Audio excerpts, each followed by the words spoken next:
السلام علیکم۔ آج میں آپ کو جو وظیفہ بتانے لگا ہوں وہ ہے زبان کی لکنت ختم کرنے کا وظیفہ۔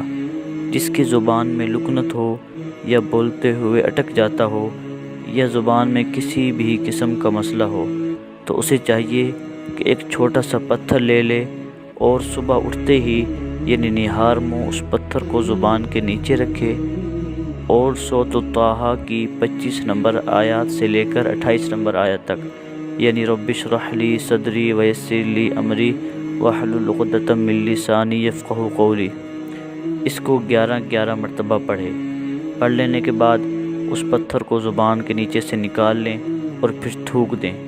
یہی عمل یعنی آپ پتھر زبان کے نیچے رکھیں اور ان 4 آیات کو 11 مرتبہ پڑھیں۔